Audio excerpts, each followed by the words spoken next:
Yeah, and what's unique about Mikko, first when you talk about the fit, we're fortunate. I got 4 other Finns on the team, and they've played with him. They know him well, through the World Championships and growing up as kids. So Nill was going to be a good fit. You got to make it fit on the cap. That also comes into play. And where's that player at in his curve of his career? That's what was unique about Mikko was he's 28 years old. He's in the prime of his career. Right. So it was something we had to dig into, and like I said, I get back to. He's been a great fit for us. Have you learned to speak Finnish yet? I should. We got 4 of them on here, and we did the trip to Finland this year also. In November, we went over there. The guys had a great time, but great people. I love the Finnish players. It goes back to Jiri Lehtinen days in Dallas. We had Jiri Lehtinen, and he's he was a great role model for a lot of these guys, and he's around Dallas all the time. So, like I said, they're great people.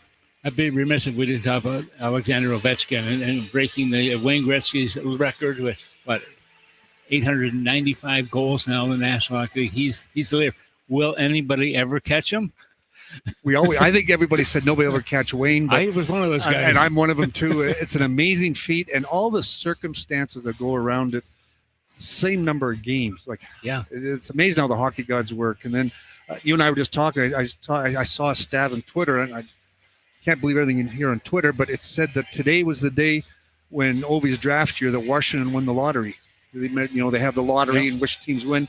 And today was the day, I don't know how many years, that's 20 years ago, 18 years or whatever it is, that they won that lottery. So amazing how everything comes together and how it all works out. It was really interesting also because both Wayne and Ovi, both 20 seasons in the National Hockey League, same number of games you talked about. 1 goal separates them right now at this point. But it's so much fun to watch. And I think the NHL has done a good job of really hyping this thing all year. And I'm glad it happened this year. It didn't have to carry into next year. No, I agree. The league has done a great job. And I think that's where our league is number one. They do a great job with these type of events. To watch that game in Washington the other night when he was at home and that, to see the excitement and everything going on. And all of a sudden you go to the Islanders and, every ticket now is, jammed, high prices, like just the excitement that this brought to everybody. And it's a real compliment, to Ovi, to Wayne Gretzky. He's such a great mentor for our game and stuff. And we're pretty blessed where our game's at. Yeah, and Wayne was so, I think he was very, very sound in his approach to it. The fact that, he was happy. It's a record I have. Records are made to be broken, and that was certainly a big one. A big one. And like I say, Wayne, no better diplomat for a game than Wayne Gretzky, over the years and stuff. And just a great man, him and his family and that. So great. It's been a great day. We're getting to the end of the season here. And, of course, this is the time you start gearing up for the playoff run and so on. Are you one of those teams that like to rest some of your key players if you're in a good position, or are you still looking to clamor to get that top position? That's a great question. And I've gone both ways with this. Back in my Detroit days, we had Scotty Bowman and, right.